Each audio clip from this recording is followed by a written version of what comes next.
हाँ दोस्तों, आज जो मैं आपको बात सुनाने जा रहा हूं वो 32 साल पुरानी है। 1990 की बात है। उन दिनों मैं बॉम्बे में, जो अभी आप मुंबई कहते हैं जिसको, वहाँ कस्टम्स डिपार्टमेंट में असिस्टेंट कलेक्टर था। और किसी वजह से मेरे बॉसेस मुझसे बहुत नाराज हो गए और मेरा ट्रांसफर शिलोंग हो गया। तब ऐसा था कि जिससे भी कोई नाराज हो जाता था, मंत्री जी या अधिकारीगण, उसको नॉर्थ ईस्ट ट्रांसफर कर दिया जाता था। तब की बात। आजकल क्या होता है, शायद आज भी ऐसा करते होंगे, मालूम नहीं। खैर, मैंने अपना बोरिया बिस्तर उठाया और शिलोंग चला गया। शिलोंग और बॉम्बे के कल्चर में बहुत फर्क था। बॉम्बे में लोग रात 11, 12, 1, 2 बजे तक सड़कों पर चहलकदमी करते रहते थे। लेकिन शिलोंग में तो पहाड़ी इलाका है, रात 6 बजे, 7 बजे अंधेरा हो जाता था और ज्यादातर लोग दारू पी के खाना खा के सो जाते थे। तो मुझे भी लगा कि चलो, यहाँ कुछ काम वाम तो था नहीं वहां पर। छोटा शहर था, छोटा डिपार्टमेंट था। तो दिल बहलाने के लिए मैं भी घूमता रहता था। और वहां एक चीज मुझे बड़ी अजीब सी लगी कि हर चाय की दुकान पर, जो भी छोटी छोटी दुकानें थी, हर 100 कदम पर दुकानें थी, वहां चाय पीने वाले कम होते थे और दारू पीने वाले ज्यादा होते। दोनों चीजें बिकती थी। चाय पीना चाहो तो चाय पी लो, दारू पीना चाहो तो दारू पी लो। चाय उस टाइम शायद 10 रुपए की थी और दारू का पैक 50 रुपए का होगा। क्योंकि लाइसेंस्ड पब्स उस टाइम पर, जो लाइसेंस्ड परमिट रूम थे, वो शिलोंग में सिर्फ 2 थे। इसलिए जो दूसरी ये चाय की दुकानें हैं, यहां पर दारू का धंधा भी चलता था खूब। खैर, वहां शुरू शुरू में मैं ऐसे चाय की दुकान में चला गया चाय पीने के लिए, सुबह 6, 6:30 बजे। तो वेटर आया, टेबल पर ठक से उसने पानी का बोतल रखा, गिलास रखा। मैंने कहा, क्या क्या मिलेगा? बोला, सब Old Monk, Smirnoff, Haywards, Aristocrat, Kingfisher, जो बोलिए मिलेगा, सब मिलेगा। ये देखिए, सब बोतलें रखी हुई हैं सामने। मैंने कहा, भाई मैं तो चाय पीने आया हूं। चाय? बड़ी समझ में, सोच में पड़ गया कि चाय वाला गाहक भी आ गया सुबह सुबह। बोला, सर चाय इतनी सुबह तो नहीं मिलेगी, दूध नहीं आता, दूध 8, 9 बजे आएगा, तब आप आ जाइए, चाय पिलाएंगे आपको। कॉफी कहेंगे तो कॉफी पिलाएंगे। तो ये समझ लीजिए, ऐसा माहौल था उन दिनों में। तो मैं भी अक्सर अपना ज्यादा टाइम इन चाय की दुकानों पर बिताने लगा। और वहां कुछ दिनों बाद एक मुझे मित्र मिले, जिनका नाम था नोंगरूम। वहीं के रहने वाले थे, वहीं के ट्राइबल थे, खासी ट्राइब से। तो वो भी वहां अक्सर आया करते थे। उनसे मेरी दोस्ती हो गई और हम साथ में बैठ के पिया करते थे। उन्होंने मुझे घर भी दिला दिया। हालांकि उनकी वाइफ बहुत गुस्सा करती थी कि ये मेरा हस्बैंड तो पियक्कड़ है, ये ऊपर से ये बाहर से आया, बॉम्बे से आया पियक्कड़ भी मिल गया इसको, ये बिगाड़ेगा इसको। खैर, अब पीने वालों की दोस्ती तो हो ही जाती है। चलता रहा, हमारी दोस्ती होती रही, हम रोज मिलते रहे। वो कभी मेरे ऑफिस आ जाते थे, मैं कभी उनके ऑफिस चला जाता था। लेकिन उनको पीने की आदत बहुत ज्यादा थी, कुछ ज्यादा थी। उनके घर परिवार के लोग बहुत रोकते थे। एक दिन तो उनके घर पर जितनी भी उनकी बॉटल्स पड़ी हुई थी ड्रिंक की, सब तोड़ दी उन्होंने। और बोला कि आप शाम को भी नहीं निकल सकते घर से, ऑफिस के बाद आपको घर ही रहना पड़ेगा। तो मैंने कहा अच्छा, जैसा आप कहते हैं। तो फिर उन्होंने अपने घर में कहा कि भाई शाम को तो जाने नहीं देते, चलो सुबह मैं सैर करने जाया करूंगा। तो घर के लोग सब खुश हुए कि चलो, इनको देर आए दुरुस्त आए, सैर करने का थोड़ा अच्छा लगता है, इनको चाव नया आया है। तो कुछ दिन वो सैर करने लगे, सैर करने लगे, रोज सुबह निकल जाते थे। 4-5 दिन बाद उनके घर पे बहुत लोग आ गए झगड़ा करने। बोले साहब, ये सुबह घर से निकलते हैं, किस लिए निकलते हैं? उनके घर वालों ने कहा कि ये तो सैर करने निकलते हैं सुबह, और क्या करना। बोले नहीं, इनकी सैर बंद कराओ। घर वालों ने कहा सुबह सैर करने से आपको क्या तकलीफ है? आप दुकानदार हैं, आपको क्या तकलीफ है? बोले साहब, हम बड़ी मुश्किल से काम करके रात को सोते हैं देर से, और ये सुबह 5 बजे खट खट खट दरवाजा दुकान का खटखटाना शुरू कर देते हैं। तो हमारे जो दुकान के अंदर लड़के होते हैं, हम खोलते हैं, तो उनको बोलते हैं कि चलो 2 पैग लेके आओ मेरे लिए। तो कहते हैं भाई, ये सुबह सुबह काम धंधा तो हमारा है, लेकिन इतनी सुबह सुबह दुकान खोल के ग्राहकों को हम अटेंड करें, और ये बड़ा मुश्किल है। तो उनकी सुबह की सैर बंद कर दी गई। मुद्दा ये कि किसी ना किसी तरह वो शाम को अभी घर चले जाते थे जल्दी, लेकिन जहां भी मौका मिलता था खूब पीते थे।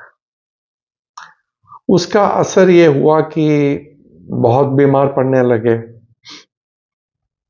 जब डॉक्टर को दिखाया तो जांच करके पता चला कि उनको सिरोसिस ऑफ लिवर है, लिवर उनका खराब हो चुका है।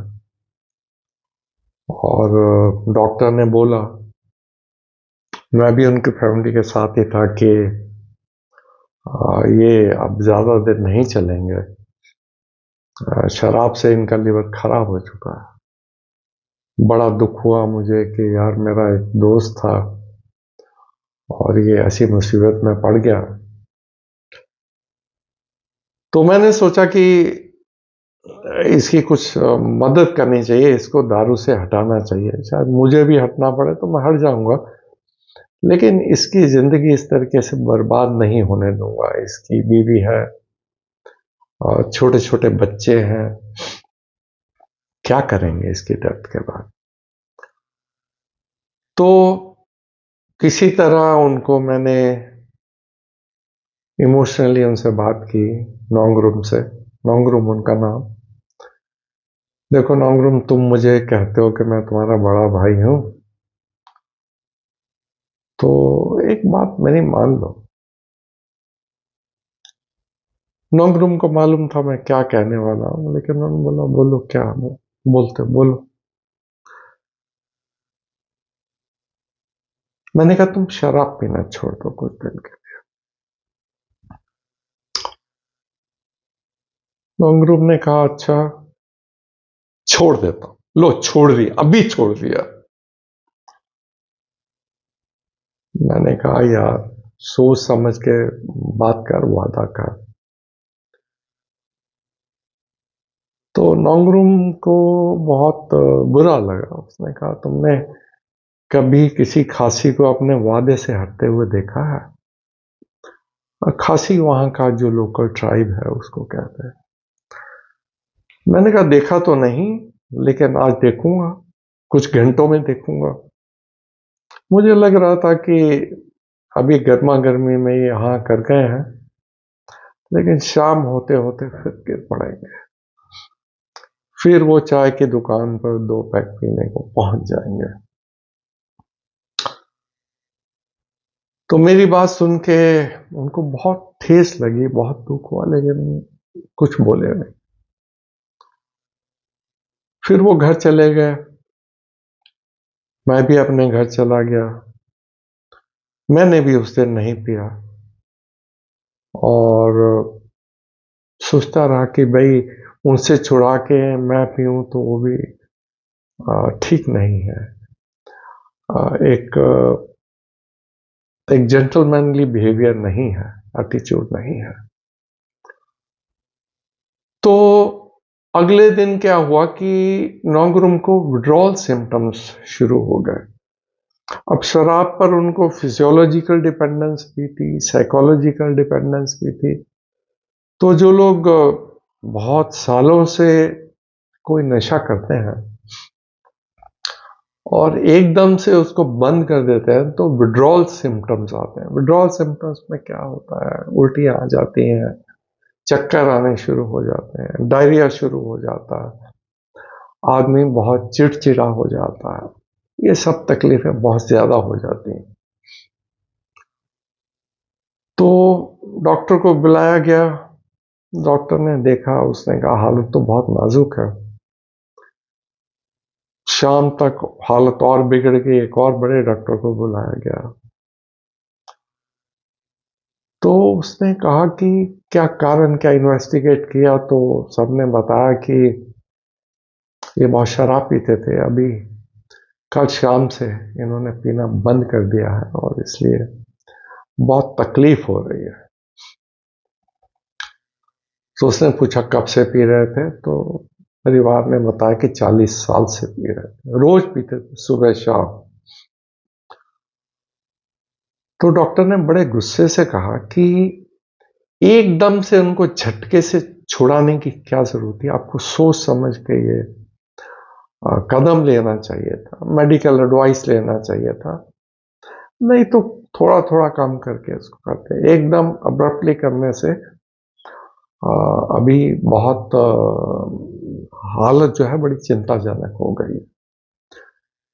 तो उसकी फैमिली ने भी मेरी तरफ बड़े ऐसे अंदाज से देखा कि ये सब चीज की जड़, ये सब जो हो रहा है उसकी जड़ मैं हूं।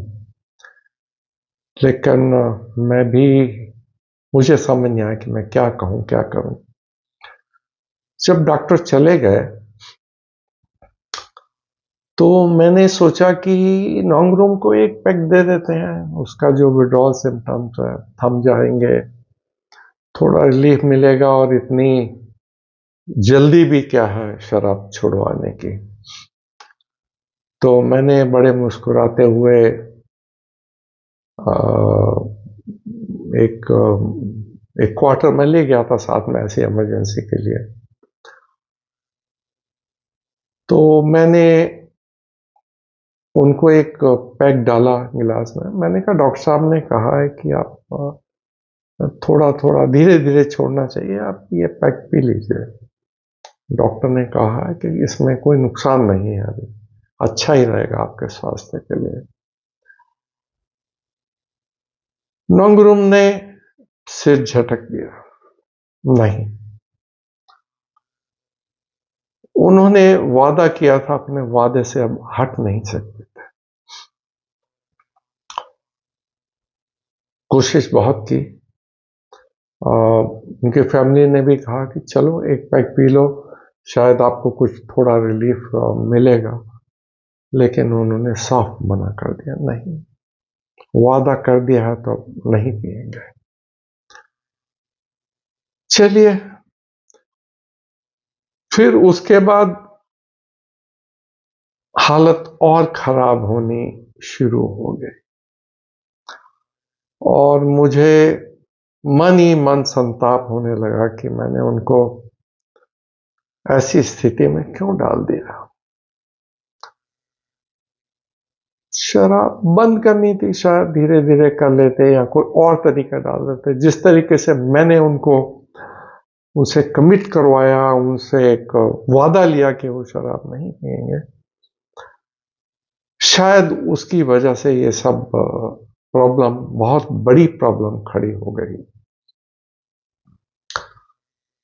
वो 2 दिन बहुत बीमार रहे और मैं उनके पास ही रहा, दिन रात उनके पास रहा। रात को जब उनकी फैमिली भी उनके साथ नहीं रह सकती थी, मैं उनके साथ रहा। लेकिन तीसरी रात वो मेरी गोद में ही उन्होंने प्राण त्याग दिए।